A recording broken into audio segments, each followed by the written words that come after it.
آج اسلامی مہینے محرم کی 27 تاریخ ہے، 1441 ہجری ہے۔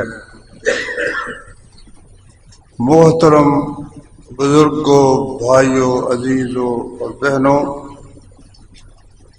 میں نے اس وقت آپ کے سامنے 7ویں پارے میں سے سورۃ الانعام کی ایک آیت کی تلاوت کی ہے۔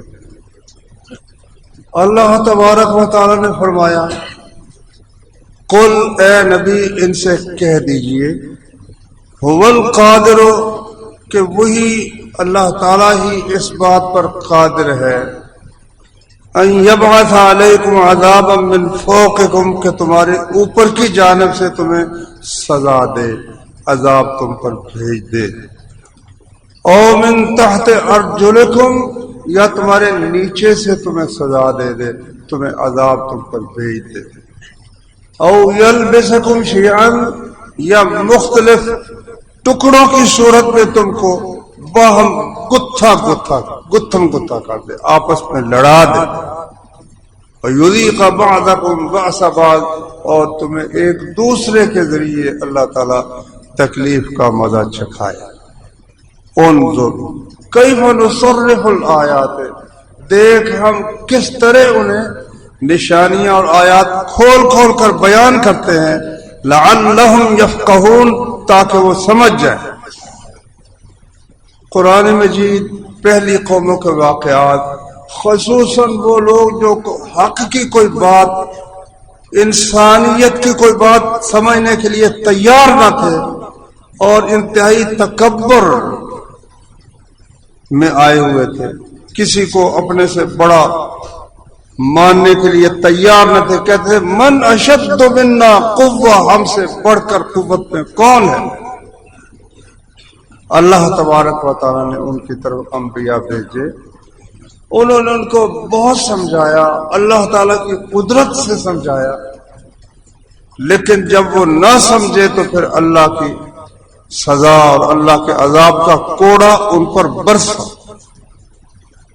اس لیے قرآن مجید کے اندر جن انبیاء کے واقعات ہیں، نوح علیہ السلام کی قوم کا انجام کیا ہوا، ہود علیہ السلام کی قوم کا انجام کیا ہوا، صالح علیہ السلام کی قوم کا انجام کیا ہوا، قوم لوط کا انجام کیا ہوا، اور موسیٰ علیہ السلام کے سامنے بنی اسرائیل کے بچوں کو قتل کرنے والوں کا اور کسی پر رحم نہ کرنے والوں کا انجام کیا ہوا، یہ قرآن مجید ایک جگہ نہیں بار بار بیان کرتا ہے۔ اس لیے یوسف علیہ السلام کا واقعہ قرآن مجید میں اللہ تعالیٰ نے ایک ہی صورت میں بیان کر دیا، سارا تفصیل کے ساتھ، لیکن نوح علیہ السلام کا ذکر وہ بار بار آتا ہے، تھوڑا سا ٹکڑا آ گیا، پھر تھوڑا سا ٹکڑا اور جگہ پر آ گیا، ہاں کسی جگہ زیادہ تفصیل بھی ہے۔ اسی طرح ہود علیہ السلام کا معاملہ ہے، صحیح بخاری میں حضرت عائشہ رضی اللہ عنہا کی حدیث ہے، کہتی ہیں کہ جب آسمان پر بادل نمودار ہوتے تو رسول کریم صلی اللہ علیہ وسلم سخت پریشان ہو جاتے، کبھی اندر آتے کبھی باہر جاتے، رنگ بدل جاتا، تو واضح طور پر محسوس ہو گیا کہ نبی صلی اللہ علیہ وسلم سخت پریشان ہے۔ تو میں نے کہا یا رسول اللہ کیا بات ہے کہ جب یہ اس طرح کا سلسلہ، ہاں جب بارش شروع ہو جاتی نا پھر آپ کو کچھ اطمینان ہو جاتا۔ تو میں نے پوچھا، ام المومنین فرماتی ہے، میں نے پوچھا کہ یہ کیا معاملہ ہے، جب یہ سلسلہ ہوتا ہے تو آپ اس قدر پریشان ہو جاتے ہیں؟ کہا عائشہ مجھے کیا خبر ہے، یہ وہی بات نہ ہو جس کا اللہ نے سورہ احقاف میں ذکر کیا ہے، فلما رأوه عارضا، کہ قوم عاد نے جو ہود علیہ السلام کی قوم تھی، جب بادلوں کو دیکھا مستقبل اودیتہم، کہ ان کی وادیوں کا رخ کر رہا ہے، ان کی وادیوں کی طرف آ رہا ہے. قالوا هذا عارض ممطرنا، کہنے لگے یہ بادل ہے، اس سے ہم پر ہمیں بارش عطا ہوگی. فرمایا بل هو ما استعجلتم به، نہیں یہ بات وہ ہوا نہیں ہے، بارش نہیں ہے. جو تم جلدی مچاتے تھے نا، پیغمبر کو کہتے تھے جو ہمارا کرنا ہے کر لو. اللہ تعالیٰ نے اس قوم کا ذکر سورہ شعراء میں بھی کیا. کذبت عاد المرسلین، قوم عاد نے صرف ایک رسول نہیں سارے رسولوں کو جھٹلا دیا. کہنے لگے یہ کیا ہوتا ہے، یہ شریعت اور یہ دین اور یہ رسول، یہ کیا بات ہے. اذ قال لهم اخوهم ہود الا تتقون، ان کے بھائی ہود علیہ السلام نے ان سے کہا تم ڈرتے نہیں. انی لکم رسول، مجھے اللہ نے تمہاری طرف پیغام دے کر بھیجا ہے، امین میں امانت دار ہوں. فاتقوا اللہ واطیعون، اللہ سے ڈر جاؤ، میرا حکم مانو. وما اسألکم علیہ من اجر، میں تم سے کوئی اجرت بھی نہیں مانگتا کہ مجھے کوئی مزدوری دو. ان اجری الا علی اللہ رب العالمین، میری اجرت تو اللہ رب العالمین کے ذمہ ہے. پھر انہیں سمجھایا اتبنون بکل ریع آیۃ تعبثون، جہاں کوئی سرسبز شاداب جگہ ہوتی ہے وہاں تم کوئی یادگار بنا دیتے ہو، بڑی بڑی اونچی عمارت. تعبثون بالکل بے فائدہ. وتتخذون مصانع لعلکم تخلدون، بڑی بڑی عمارتیں اور کارخانے اور فیکٹریاں، اس طرح اس کام میں تم گویا غرق ہو گئے ہو جیسے تمہیں مرنا ہے ہی نہیں. لعلکم تخلدون، گویا تمہیں ہمیشہ یہی رہنا ہے.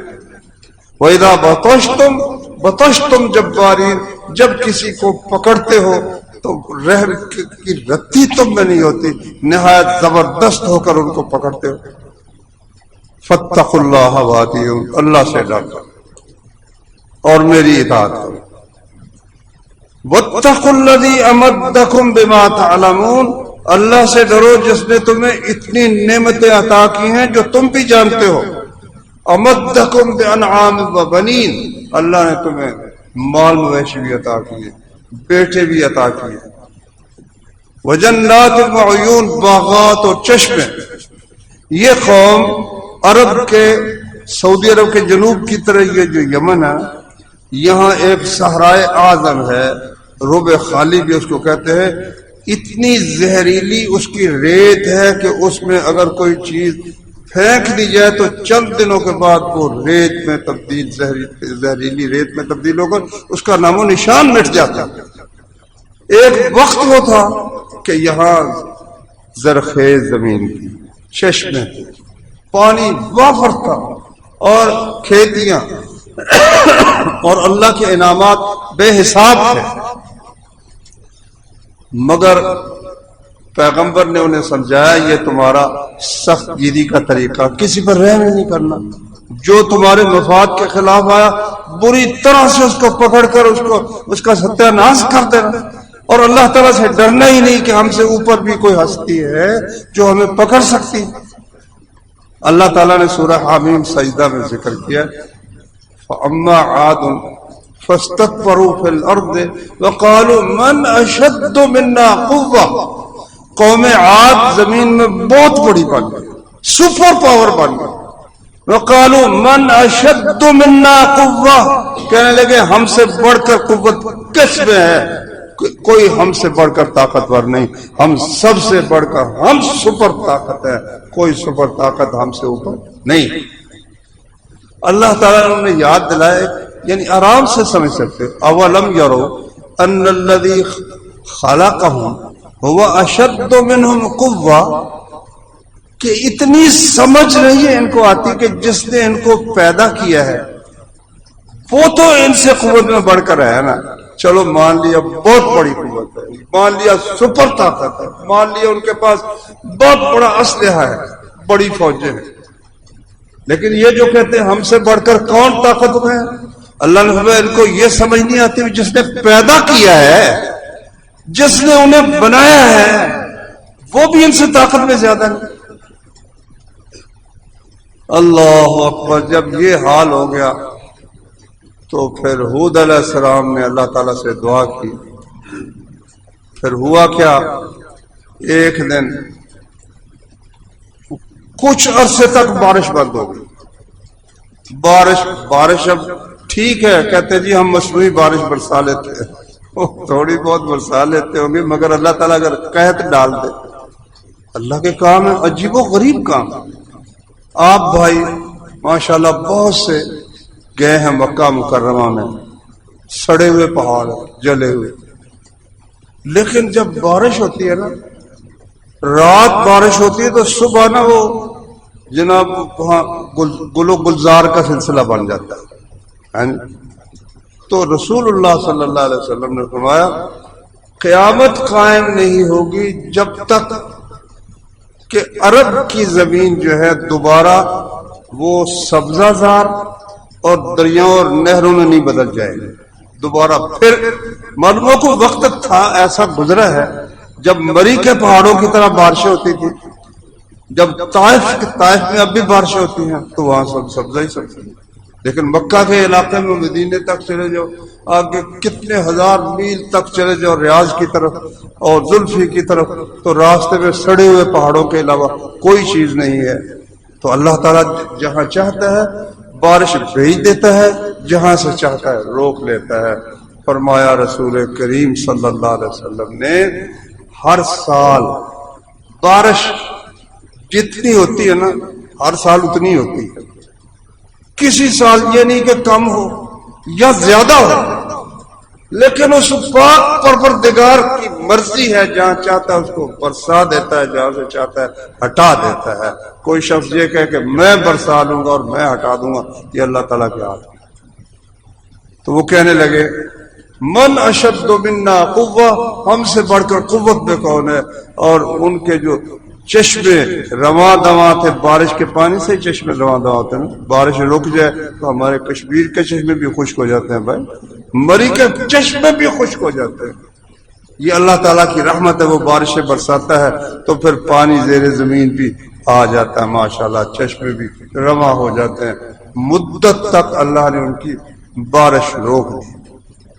ایک دن دیکھا ایک طرف سے بڑا ہی خوبصورت بادل، وہ اٹھا، خوش ہو گئے، سارے کے ساتھ خوش ہو گئے.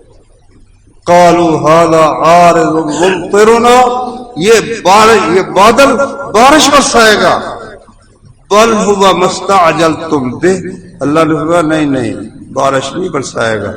تم جو پیغمبر کو ستاتے رہتے تھے کہ تو کہتا ہے کہ اللہ تعالیٰ بڑا زبردست ہے، اگر تم نے نافرمانی ترک نہ کی تو اس کی سزا ملے گی، یا لیا سزا کر لے جو ہمارا کرنا. جو تم جلدی عذاب مانگتے تھے یہ وہ ہے. ریح آندھی ہے، فیہا عذاب علیم، اس میں دردناک عذاب ہے، دردناک سزا ہے.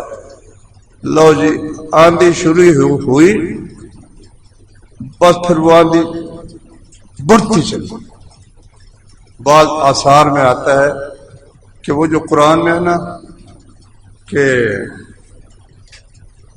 فَأَمَّا سَمُودُ فَأُهْلِكُوا بِالطَّاغِيَةِ وَأَمَّا عَادٌ فَأُهْلِكُوا بِرِيحٍ صَرْصَرٍ عَاتِيَةٍ، سورہ حاقہ میں ہے 28-29 پارہ. قوم ہود کو ہلاک کیا گیا بِرِيحٍ صَرْصَرٍ، ایک نہایت ٹھنڈی یخ آندھی کے ساتھ، عاتیہ جو حد سے گزرنے والی تھی. تو روایات پہ آتا ہے کہ وہ فرشتوں کے قابو سے بھی باہر ہو گئی، فرشتوں کے قابو سے بھی باہر، اللہ کا حکم تھا. سخرہا علیہم 7 لیال و 8 ایام، 7 راتیں اور 8 دن مسلسل چلتی رہی، 7 راتیں اور 8 دن چلتی رہی. فَتَرَ الْقَوْمَ فِيهَا صَرْعًا، فرمایا تم دیکھو گے سب پچھاڑ کر اللہ تعالیٰ نے گرا مارے، سب گرے ہوئے تھے. كَأَنَّهُمْ أَعْجَازُ نَخْلٍ خَاوِيَةٍ، اتنے بڑے بڑے قدوں والے تھے کہ کھجور کے لمبے تنے جس طرح زمین پر گرے ہوتے ہیں، سب کے سب اس طرح گر گئے. فَهَلْ تَرَىٰ لَهُم مِّن بَاقِيَةٍ، فرمایا تجھے کوئی ان میں سے باقی بندہ نظر بھی آتا ہے؟ صرف ان پر عذاب نہیں آیا، وہ جو سرسبز علاقہ تھا اس کی سبزی بھی ختم، وہاں کی بارشیں بھی ختم، وہاں کے چشمے بھی ختم، وہاں کی زرخیز مٹی بھی، زہریلی ریت بھی اللہ تعالیٰ نے بتا دی۔ اب وہ بر اعظم ہے، وہاں کوئی آبادی ممکن ہی نہیں ہے۔ میرے بھائیوں، اللہ تعالیٰ کوئی کتنا بڑا ہو جائے، لو اللہ تعالیٰ نے پھر ہمیں سمجھانے کے لیے بات کی ہے جو میں نے شروع میں آیت پڑھی ہے۔ فرمایا تم یہ نہ سمجھنا کہ مجھے کون پوچھ سکتا ہے، میرا کاروبار بالکل ٹھیک ہے، فیکٹری صحیح چل رہی ہے، تندرست ہوں، بچے میرے ٹھیک ٹھاک ہیں۔ فرمایا نہیں، قل هو القادر على ان يبعث عليكم عذابا من فوقكم، اگر تم نے سرکشی کا یہ معاملہ برقرار رکھا، اللہ کی نافرمانی پر ڈٹے رہے، تو اللہ کے پاس یہ قدرت ہے کہ تمہارے اوپر سے عذاب بھیج دے۔ اوپر سے عذاب کیسے آ سکتا ہے؟ اوپر سے عذاب اس طرح بھی آ سکتا ہے جس طرح بارشیں برسنی شروع ہو جائے، بارش برستی چلی جائے۔ نوح علیہ السلام کی قوم کو نوح علیہ السلام نے کتنا عرصہ تک دعوت دی تھی بھائی، یاد ہے آپ کو؟ 950 سال۔ فَلَبِثَ فِيهِمْ أَلْفَ سَنَةٍ إِلَّا 50 عَامًا، 50 برس کم 1000 سال نوح علیہ السلام ان میں رہے۔ اللہ اکبر۔ پھر اللہ تعالیٰ نے ان کو وحی کی۔ اللہ جس کو چاہتا ہے حوصلہ دے دیتا ہے یار، اتنا حوصلہ، میں تو حیران ہوتا ہوں ہر پیغمبر کے حوصلے پر۔ ہم 2-4 دفعہ کسی کو نیکی کی بات کہنا اور وہ نہ مانے، ہمارے دل میں ہوتا ہے یہ ابھی اللہ تعالیٰ اس کو تباہ کیوں نہیں کر دیتا، یہ مانتا ہی نہیں اللہ کی بات۔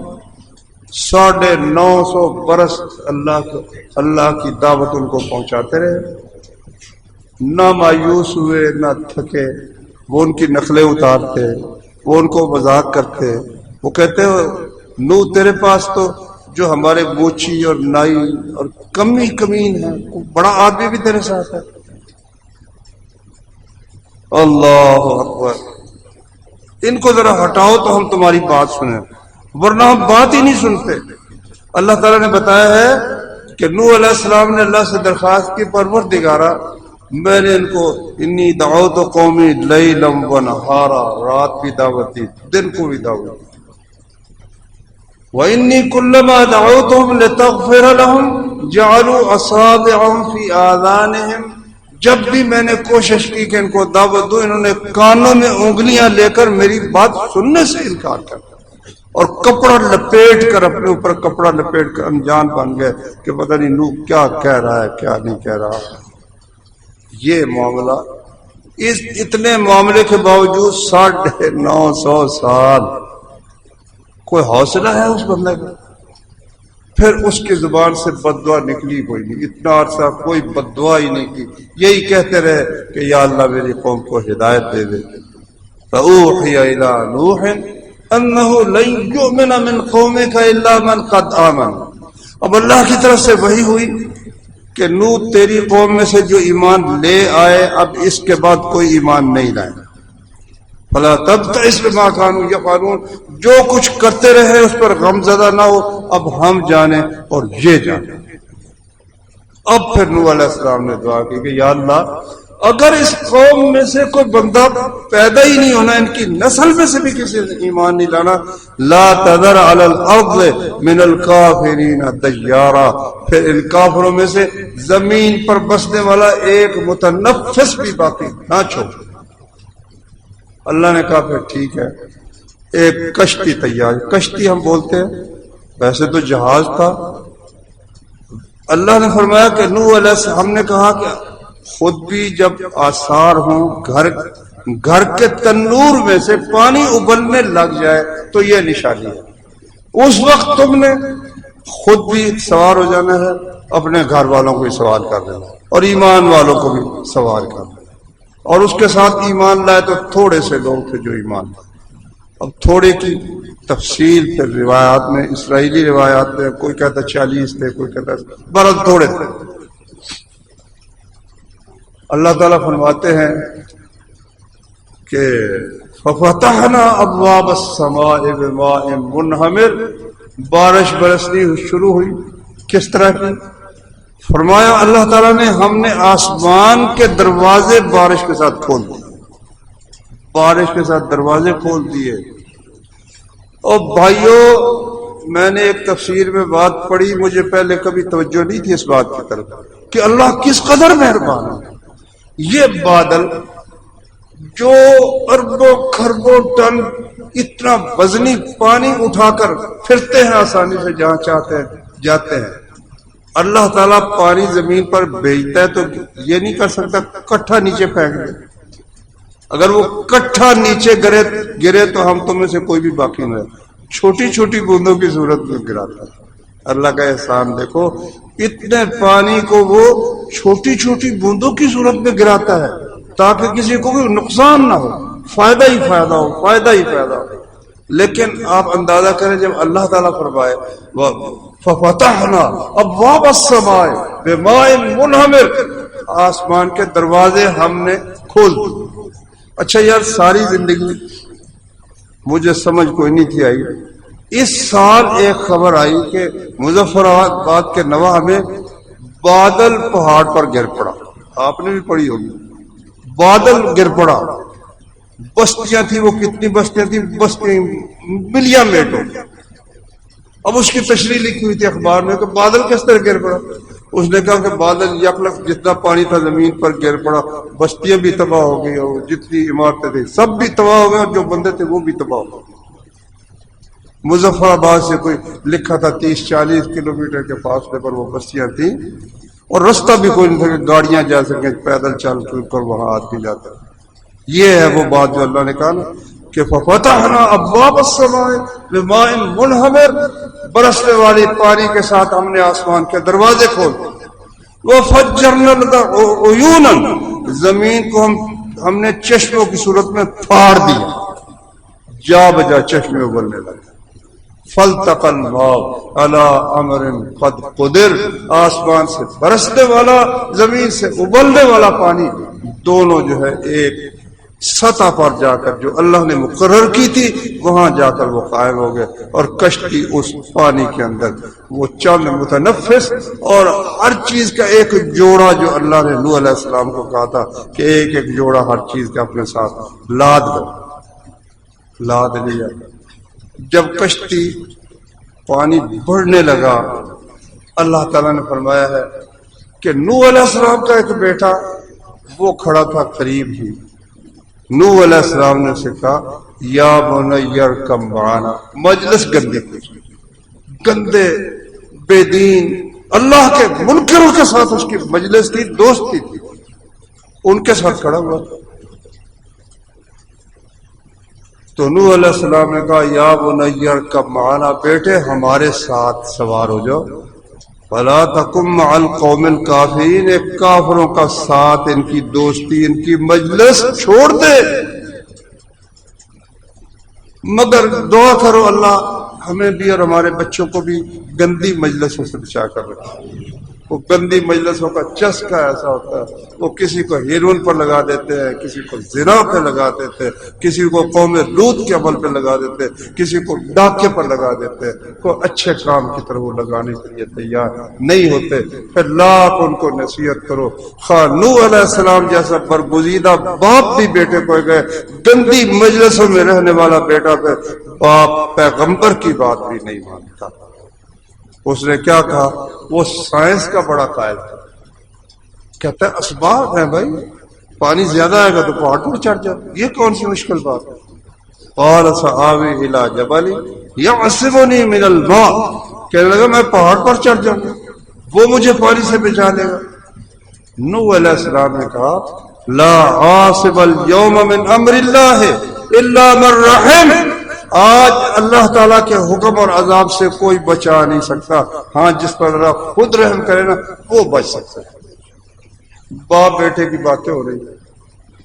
ادھر نا ایک موج کو غصہ آ گیا, پانی کی لہریں اٹھ رہی تھی. وحال بینہم الموج, وہ درمیان میں حائل ہو گئی. باپ کو بیٹا نظر نہیں آ رہا، بیٹے کو باپ نظر نہیں آ رہا. فکان من المغرقین، اس نے بیٹے کو اٹھایا اور پانی میں مارا تو قیامت تک کے لیے وہ اللہ کے عذاب میں گرفتار ہو گیا. میرے بھائیوں، یہ اللہ تعالیٰ ایسے نہیں ہمیں اور ان قوموں کو جو اپنے آپ کو کہتی ہے ہم سپر پاور. اللہ نے اولم یرو ان اللہ الذی خلقہم هو اشد منهم قوة، جس اللہ نے پیدا کیا وہ تو قوت میں ان سے بڑا ہی ہے. تو اللہ تعالیٰ اوپر سے بھی عذاب بھیج سکتا. قوم لوط کو دیکھ لو، لوط علیہ السلام نے، وہ ایک تو مشرک تھے. یہ ساری قومیں سب سے بڑا ان کا جرم اللہ کا شریک بنانا تھا. کوئی بت پوجتا تھا، کوئی خود ہی کمیونسٹ اور اپنے آپ کو کہتا ہم ہی ہیں اور کون ہے ہمارے مقابلے. اس کائنات کے اندر رب اعلیٰ ہم لوگ ہیں، باقی سب ہمارے محتاط ہیں، ہم کسی کو کیا سمجھتے ہیں. اللہ تبارک و تعالیٰ نے ان قوموں کو پیغمبروں کے ذریعے سے سمجھایا. لوط علیہ السلام کی قوم کو بھی دعوت توحید کی بھی دی، اور ان میں گندی عادتیں تھی، لڑکوں مردوں کے ساتھ بدکاری کرنی. واللہ اگر اللہ تعالیٰ کا یہ قیامت قریب کا فیصلہ نہ ہوتا کہ اب حضرت محمد صلی اللہ علیہ وسلم کی امت آخری امت ہے، اس لیے اس قسم کے عذاب کے بجائے اب قیامت قریب آتی چلی جا رہی، کھلا واللہ اس قدر فطرت کے خلاف کہ مرد مردوں سے شادیاں کر رہے ہیں. پارلیمنٹوں میں قانون طے ہو رہا ہے، مرد مردوں سے، عورتیں عورتوں سے نکاح کر رہے ہیں. پھر اللہ کا حوصلہ ہی ہے، اللہ کا حوصلہ مہلت دیتا ہے اللہ تبارک و تعالیٰ. اور وہاں کیا ہوا؟ وہاں پھر اللہ کی طرف سے جب طے ہوا کہ بھائی ان کو سزا دینی ہے، خوبصورت لڑکوں کی شکل میں آئے فرشتے. لوط علیہ السلام کے گھر جب آئے نا تو وہ ڈر گئے. او جیسا منہم خیفہ، بڑے خوف زدہ. قال ھذا یوم عصیب، آج بڑا مشکل دن ہے کہ میری قوم کا مزاج میں جانتا ہوں. وہ کسی مہمان کی عزت کی پرواہ نہیں کرتے اور کسی کو اس کی مرضی کے خلاف زبردستی بھی اس کے ساتھ برا فعل کرنے سے اجتناب نہیں کرتے. وَجَاءَهُ قَوْمُهُ يُهْرَعُونَ إِلَيْهِ، اور لوگ جو تھے نا ان کو پتہ چلا کہ نوح کے گھر میں بڑے ہی نہایت، اب فرشتہ جب انسان بنا ہوا لڑکے کی شکل میں، وہ کس قدر خوبصورت ہوگا، اور آزمائش کی صورت میں آیا. لو جی وہ آئے، یہرعون الیہ، بے اختیار دوڑتے ہوئے، چڑھائی کرتے ہوئے. وکانوا من قبل یعملون السیئات، پہلے وہ بدفعلیاں کرتے تھے. قال یا قوم ہؤلاء بناتی ہن اطہر لکم فاتقوا اللہ ولا تخزون فی ضیفی. کہا اے میری قوم، اور میری بیٹیاں موجود ہیں. یار دیکھو کس قدر عاجزی پر آ گیا اللہ کا پیغام. میری بیٹیاں موجود ہیں، میرے مہمانوں کی تو بے عزتی نہ کرو. قالوا لقد علمت ما لنا فی بناتک من حق، کہنے لگے تجھے پتہ ہی ہے تیری بیٹیوں کی ہم کو کوئی ضرورت بھی نہیں، ہمیں ان میں ہمارا کوئی حق بھی نہیں. اچھا ان مہمانوں میں حق ہے تمہارا، تو اللہ کا خوف کرو. وَإِنَّكَ لَتَعْلَمُ مَا نُرِيدُ، تو جانتا ہے کیا چاہتا ہے. بڑا ہی پریشان ہوئے لوط علیہ السلام. اور فرشتوں نے کہا بالکل ڈر نہیں، ہمیں اللہ تعالیٰ نے بھیجا ہے. کچھ ان میں سے نا دیوار پھلان کر اندر آ رہا، وہ فرشتے نے پر مارا، اندھے ہو گئے سب. وہ جو اندر آئے تھے اندھے ہو گئے. اب لوط علیہ السلام کو جب پتا چلا کہ یہ فرشتے آئے ہیں اور سزا دینے کے لیے آئے ہیں، تو کہنے لگے یا اللہ یہ سزا آ کیوں نہیں رہی. قال ان موعدهم الصبح، کہا بھائی صبح کے وقت سزا آنی ہے، صبح کے وقت سزا ملے گی. الیس الصبح بقریب، لوط کیا صبح کوئی دور ہے، وہ قریب نہیں. مگر پیغمبر کو جب نظر آ گیا نا کہ اب ان کو سزا ملنے والی، تو اس سے وہ ایک لمحہ بھی برداشت نہیں ہو رہا. کہتا یا اللہ کب سزا آئے گی. اللہ اکبر. فرمایا اللہ تعالیٰ نے جب ہمارا حکم آیا نا، جعلنا عالیہا سافلہا، زمین کے اس کتے کوئی فرشتے نے اوپر اٹھایا اور اٹھا کر الٹا دیتے تھے. وَأَمْطَرْنَا عَلَيْهِمْ حِجَارَةً مِّن سِجِّيلٍ، اور یہ جو لاوے کے پتھر ہوتے ہیں، سڑی ہوئی اینٹیں جس طرح ہوتی ہے بھٹے کی، اس طرح لاوے کے جلے ہوئے جو کھنگر تھے نا وہ اس پر ہم نے برسائی. آج تک وہ بحیرہ لوط ہے، آج تک وہاں آبادی کا نام و نشان نہیں ملتا. تو اللہ تبارک و تعالیٰ بارش برسا کر سزا دے سکتا ہے. پتھروں کی بارش یا اللہ باری ہو جائے، سب کچھ تباہ اللہ تعالیٰ کر دے. اور بھی اوپر سے عذاب کی کئی صورتیں ہیں، طوفان آ جائے. اچھا یہ بھی ہو سکتا ہے کہ حاکم ایسے مسلط ہو جائیں جو رحم ہی نہ کرے. یہ بھی تو عذاب ہے نا. کسی بچی پر خامد ایسا مسلط ہو جائے کہ وہ اس پر رحم ہی نہ کرے، ظلم کرے، تو عذاب ہے نا. اللہ اوپر کی طرف سے عذاب ہے نا بھائی، اوپر کی طرف سے. ایسے حاکم جہاں تم جاؤ کام کرنے کے لیے، کام تمہارا ہے ایک فرد لینی ہے مثال کے طور پر. بے شک وہ کمپیوٹرائزڈ ہوگی، کچھ بھی ہوگی، وہ کہیں گے فلاں چیز کام ہے، فلاں چیز کام ہے، فلاں چیز کام ہے. دھکے لگواتے ہیں، دیہڑیاں برباد، دن بندے کے برباد کرتے رہے. رحم ان کو آئے گا ہی نہیں کہ یہ بھی کسی باپ کا بیٹا ہے، بچوں کا باپ ہے بیچارہ، اس نے کما کر بچوں کو کھلایا. نہیں، ان کے منہ میں خنزیر جب تک نہ ڈالو گے وہ تم پر رحم ہی نہیں کرے. چھوٹے سے چھوٹا، چھوٹے سے چھوٹا کوئی چپڑا سی ہے نا دروازے پر کھڑا ہوا، جب تک پیسے نہ دو تم اندر نہیں جانے. بڑے سے بڑا اور چھوٹے سے چھوٹا، یہ بھی اوپر سے اللہ تعالیٰ کی طرف سے عذاب ہے بھائی. او من تحت ارجلکم، نیچے سے اللہ عذاب دے سکتا. نیچے سے کس طرح؟ یہ دیکھ لو زلزلہ ہے، سن جو آیا تھا نا 2015 میں زلزلہ آیا تھا، 2005. میں نے وہاں جا کر دیکھا، واللہ آپ نے بھی دیکھا ہوگا. 3 منزلہ عمارتیں زمین کے اندر دھنس گئیں. 3 منزلہ عمارتیں، جو کچھ ان میں وہاں بڑے بڑے فنکشن ہوتے تھے، مردوں عورتوں کٹھے کی بدکاریاں، مظفر آباد کے عین دریا کے کنارے پر زمین کے اندر دھنس گئے. زمین پھٹی، سب کے سامنے آدمی اس کے اندر ہیں، وہ فریاد کر رہے ہمیں پکڑو، بچا لو بچا لو. دوسرے جھٹکے کے ساتھ زمین مل گئی، اس کا نام و نشان نہیں. اور کیا صورت تھی؟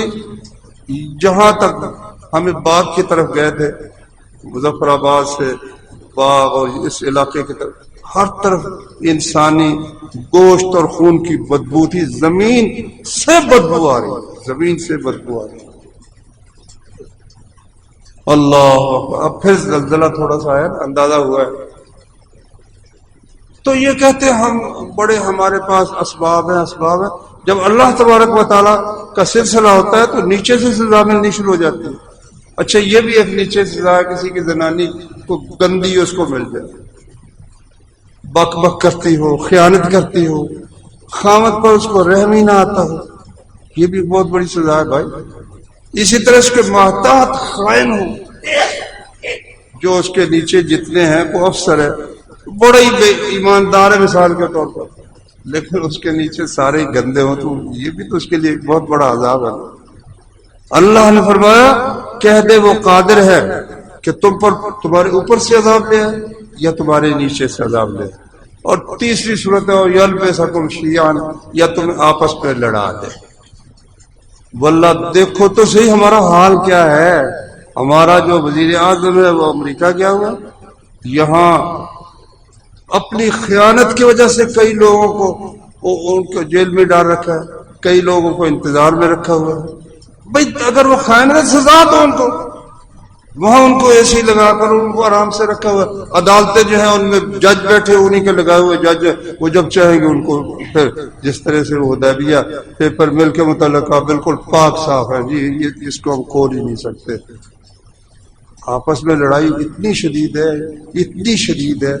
ادھر ہندوستان ہمیں برباد کرنے پر، اور اس کے ساتھ دیکھو کٹھے کھڑے ہو کر ٹرمپ نے اور مودی نے تقریر کی، اور اس فرعون نے بھی ساتھ تقریر کہ ہم اسلام کو مٹائیں گے، اسلام یہ ٹیررزم ہے.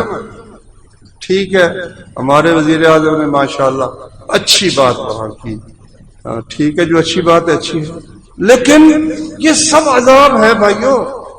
اس کا حل کیا ہے؟ پھر کیا حل ہے اس کا؟ قرآن نے وہ بھی بتایا. وما كان الله ليعذبهم وانت فيهم. مکے کے مشرکوں نے، ابو جہل نے صاف کہا یا اللہ اگر یہ دین سچا ہے محمد کا، دیکھو کس قدر یعنی تکبر ہے. ان کان ھذا هو الحق من عندک، یہ واقعی حق ہے، تو نے اس پیغمبر کو بھیجا ہے. تو دعا کیا ہونی چاہیے تھی کہ پھر یا اللہ ہمارا سینہ کھول دے، ہمیں اس کو ماننے کی توفیق دے دے. مگر کیا کہتا ہے؟ فَأَمْطِرْ عَلَيْنَا حِجَارَةً مِّنَ السَّمَاءِ، ہم پر آسمان سے پھر پتھر برسا دے یا ہمیں عذاب علیم دے دے. اللہ تعالیٰ نے اس کے جواب میں کہا وَمَا كَانَ اللَّهُ لِيُعَذِّبَهُمْ وَأَنْتَ فِيهِمْ، اے نبی جب تک تو ان میں ہے نا اللہ ان کو عذاب نہیں دے گا. وَمَا كَانَ اللَّهُ مُعَذِّبَهُمْ وَهُمْ يَسْتَغْفِرُونَ، جب تک یہ لوگ اللہ سے معافی مانگتے رہیں گے اللہ ان کو عذاب نہیں دے گا. مکے میں اس وقت بہت سے لوگ تھے جو خفیہ طور پر مسلمان ہو چکے تھے، اللہ سے معافیاں مانگتے تھے، استغفار کرتے تھے. تو اللہ نے فرمایا یہاں تو کئی لوگ ہیں جو مجھ سے معافیاں مانگتے ہیں، میں مکے پر عذاب کیسے نازل کروں؟ میرا استدلال یہ ہے کہ اگر کوئی عذاب سے بچنا چاہتا ہے، اس کے اوپر کوئی ایسا افسر مسلط ہے جو اس کے لیے سزا بنا ہوا ہے، یا ایسی کوئی کسی خامد کی بیوی کے لیے خبیث خامد اس پر مسلط ہے، یا خامد کے لیے کوئی بیوی خبیث قسم کی مسلط ہے، یا اس کے ماتحت گندے ہیں، یا اس کا افسر بے رحم ہے، یا اس کے ہمسائے اس کو تنگ کرتے ہیں، تو اس کا علاج کیا ہے کہ اللہ سے استغفار کرے یا اللہ میری غلطیاں معاف فرما. اس لیے کہ ہم پر جو تکلیف آتی ہے وما اصابکم من مصیبت فبما کسبت ایدیکم، تمہیں جو مصیبت آتی ہے تمہارے اپنے عمل کا وہ نتیجہ ہوتا ہے. تو جب یہ سب سزائیں اور یہ عذاب کی گھٹائیں جو سب پاکستان پر امڈی ہوئی چاروں طرف، ہندوستان، اسرائیل اور اس کے ساتھ امریکہ اور یورپ کے بھی سب جتنے ہیں وہ عیسائیت کے صلیبی اور مشرک تثلیث کے پیروکار، سب اس سعودی عرب کو اور پاکستان کو مٹا دینے کے لیے تلے ہوئے. بھائیو اس کے لیے ہر بندے کو دیکھو، قیامت کے دن ہم سب نے کسی نے بطور مسلم لیگ پیش نہیں ہونا، نہ بطور تحریک انصاف پیش ہونا ہے، نہ بطور پیپلز پارٹی پیش ہونا ہے، نہ جماعت مجاہدین پیش ہونا ہے، ایک ایک نے پیش ہونا. اس لیے ہم پر لازم ہے کہ ہر شخص یہی سمجھے کہ یہ جو کچھ آفات ہے اس پہ میرے غلطیوں، میری خطاؤں، میرے گناہوں کا حصہ ہے، اور ہر بندہ اللہ تعالیٰ سے استغفار کرے.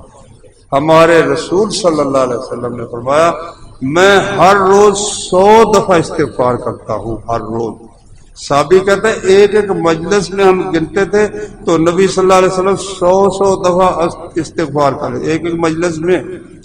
کم از کم ایک دن میں تو 100 دفعہ ہونا کہ بندہ اللہ سے صرف یہ نہیں کہ استغفر اللہ استغفر اللہ، مطلب بھی سمجھے نا کہ میں جو کرتوت کرتا ہوں میں چھوڑے یا اللہ مجھے تو معاف کر. تو جب وہ اپنی غلط کاریاں چھوڑے گا، اللہ کی سرکشی ترک کرے گا، پچھلے پر اللہ تعالیٰ سے معافی طلب کرے گا، پھر اللہ سے بڑھ کر تو کوئی مہربان ہی کون نہیں بھائی. اللہ سے بڑھ کر کون مہربان؟ ان رحمتی وسعت کل شیء، میری رحمت ہر چیز سے وسیع ہے، ہر چیز سے بڑھ کر. اللہ تعالیٰ ہم سب کو، ہماری قوم کو اپنی طرف رجوع کرنے کی توفیق عطا فرمائے. اور یہ ملک جو اسلام کے نام پر آیا تھا، یہاں اللہ کا قانون، اس کے رسول صلی اللہ علیہ وسلم کا طریقہ، مدینہ کی ریاست فی الواقع اس کو بنا دے، صرف دعووں کی حد تک نہیں بلکہ حقیقت میں. اگر حقیقت میں یہ ریاست مدینہ ہوتی تو کشمیر چھوڑ کر ہندوستان بھی اب تک پاکستان بن چکا ہوتا. اللہ تعالیٰ سمجھنے کی، عمل کرنے کی توفیق عطا فرمائے.